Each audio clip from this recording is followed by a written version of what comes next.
En Belgique, plusieurs nouvelles réformes d'austérité ont été mises en place par le gouvernement Michel. Le saut d'index, la pension à 67 ans, la restriction des allocations d'insertion pour les jeunes, ça on peut dire qu'ils n'ont pas chômé. Le 23 juillet 2015 a également été introduit le fameux tax shift. Les Belges paient beaucoup d'impôts sur le travail et très peu sur le capital. L'idée du tax shift, c'est donc de déplacer des impôts du travail vers ceux du capital. Ça doit permettre d'avoir un impôt plus juste et d'augmenter le pouvoir d'achat des travailleurs et la création d'emplois tout en permettant à l'État de garder un budget en équilibre. Sauf que c'est pas tout à fait ce qui s'est passé. Regardons plus en détail. La TVA sur l'électricité passe de 6 à 21%, ce qui représente 100 € de plus par an par ménage et rapportera 712 millions d'euros à l'État. Plusieurs impôts indirects vont aussi être augmentés. Un plein de diesel coûtera 3 € supplémentaires. Une bière coûtera 1 cent en plus, 10 cents pour une bouteille de vin et 2,50 € par bouteille d'alcool. Le tabac, lui, coûtera 75 cents de plus par paquet. Au total, l'État engrangera 900 millions d'euros supplémentaires d'ici 2018, directement prélevés dans le portefeuille du citoyen. En ce qui concerne la taxation du capital, le précompte mobilier passe de 25 à 27%. Cela rapportera 350 millions d'euros à l'État. Vouloir taxer le capital, c'est bien, mais cette mesure va surtout toucher les petits épargnants, ceux qui ont réussi à accumuler un petit quelque chose en travaillant toute leur vie. Pour les plus grosses fortunes, le gouvernement prévoit de renforcer la taxe Caïman, qui vise à taxer les revenus cachés à l'étranger. Mais même la Cour des comptes doute des 260 millions d'euros qu'elle devrait rapporter. Ils ont également mis en place une minuscule taxe sur la spéculation qui devrait rapporter un tout petit 28 millions d'euros supplémentaires.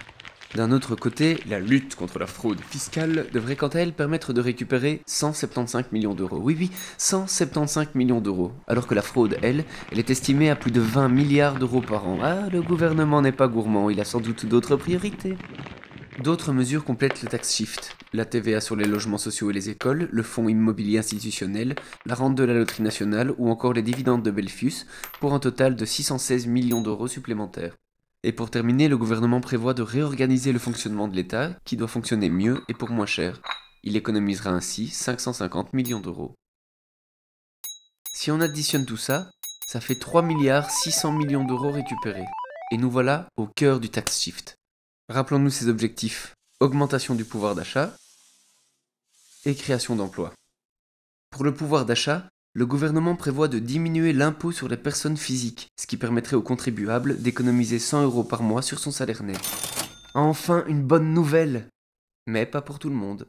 Une étude publiée par De Teyde et l'Echo prévoit même que les indépendants, les dirigeants d'entreprises et les professions libérales ne récupéreront que 16 € par mois. Et beaucoup de personnes seront exclues de ce mécanisme, comme les pensionnés ou les gens qui ont déjà du mal à nouer les deux bouts parce qu'ils ont des trop petits salaires. Pour eux, aucun allègement fiscal prévu. Pour le pouvoir d'achat, c'est pas terrible. En ce qui concerne la création d'emplois, le gouvernement prévoit de baisser les cotisations patronales de 33 à 25%. L'objectif est de permettre aux patrons d'économiser de l'argent, qu'ils pourront ensuite investir dans de nouveaux emplois.